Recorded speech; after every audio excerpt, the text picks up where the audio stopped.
The beautiful thing about being a stepdad is when that child wants to call you dad.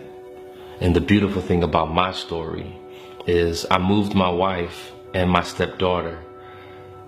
And I'm not even going to say stepdaughter too much more because she is my daughter, because I love her like that and she loves me like a father. So she began to call me dad when I moved her and her mom from Atlanta to Buffalo. And on the ride in the U-Haul, before we were married, she asked her mom, can I call him dad? And that actually floored me. One of the key father relationships in the Bible that I look at to use as an example in my life would be actually Joseph. And a lot of people don't look at Joseph as Jesus' stepfather, but that's actually the truth. And I had a stepfather. Being that my mom and dad didn't stay together in terms of being married, my dad was still in my life, and I thank God that my dad and I are very close to this day. Very awesome person, loving man. My father is, has the biggest heart in the world. But he and my mom actually separated when I was 1 year old. But to have a male presence really was a big thing for me. And there was a period in my life that I had a stepfather. And unfortunately, they didn't stay together either. But he was there from, my 11-year-old age until I was about 18, 19, which is a very pivotal point in my life. And so when I look at Joseph and the fact that Jesus had a stepfather, it's a pretty big thing. And it makes me look at the child who I'm a stepfather of and say, look, she's still special. She's still important to God.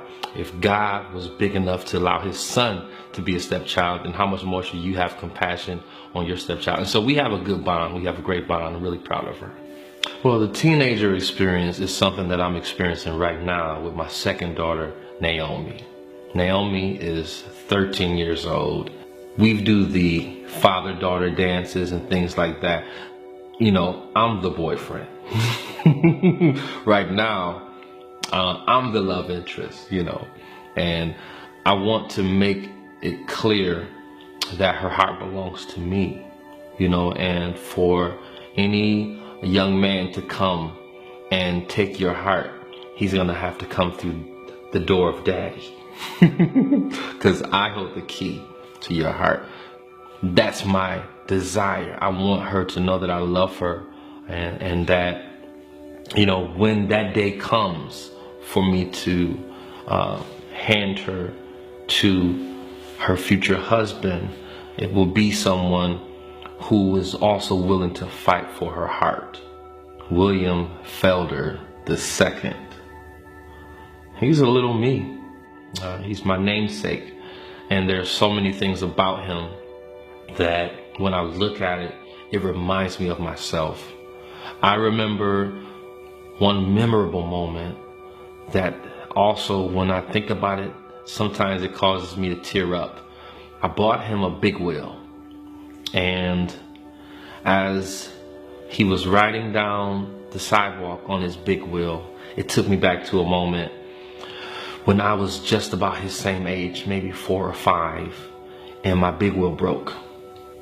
And my dad wasn't there to fix my big wheel. And I remember saying to myself, I wish my dad was here to fix my big wheel. And as I watched my son pedal down the sidewalk, I said to myself, he's never gonna have to worry about his dad fixing his big wheel. Jordan Joshua Felder, that's my youngest. He's 5, and we opted to do something different because I believe children teach fathers how to parent. That experience, it teaches you when you have more children, there are experiences that show you, okay, I was a little too tough here, or I should have introduced music to my child a little earlier. I should have gotten them into some type of lesson. I should have did this or that. So now with this child, let me approach it differently. Let me approach trying to form his identity. So for Jordan, what we opted to do, we didn't want him to copy it, because I had an older brother and I always copied my older brother. We locked his hair. So Jordan actually has locks. because I wanted him to look in the mirror and see Jordan. I didn't want him to look in the mirror and see David's little brother. Pastor Reverend Glenn Harvey Du Bois. That man is my Superman. That man changed my life. He gave me a platform to do music, to be a musician. I literally did everything in his church. So that man was the glue to so many of us, my siblings and cousins.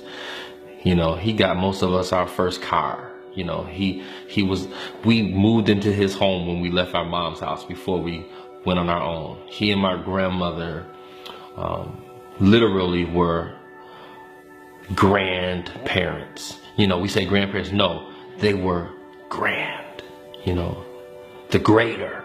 And so many people were affected by him. And there was a street in the city of Buffalo called Glenn H. Du Bois Way. They honored him and named the street after him because he was such a rare gift. And I would even say like my angel. He was my earth angel.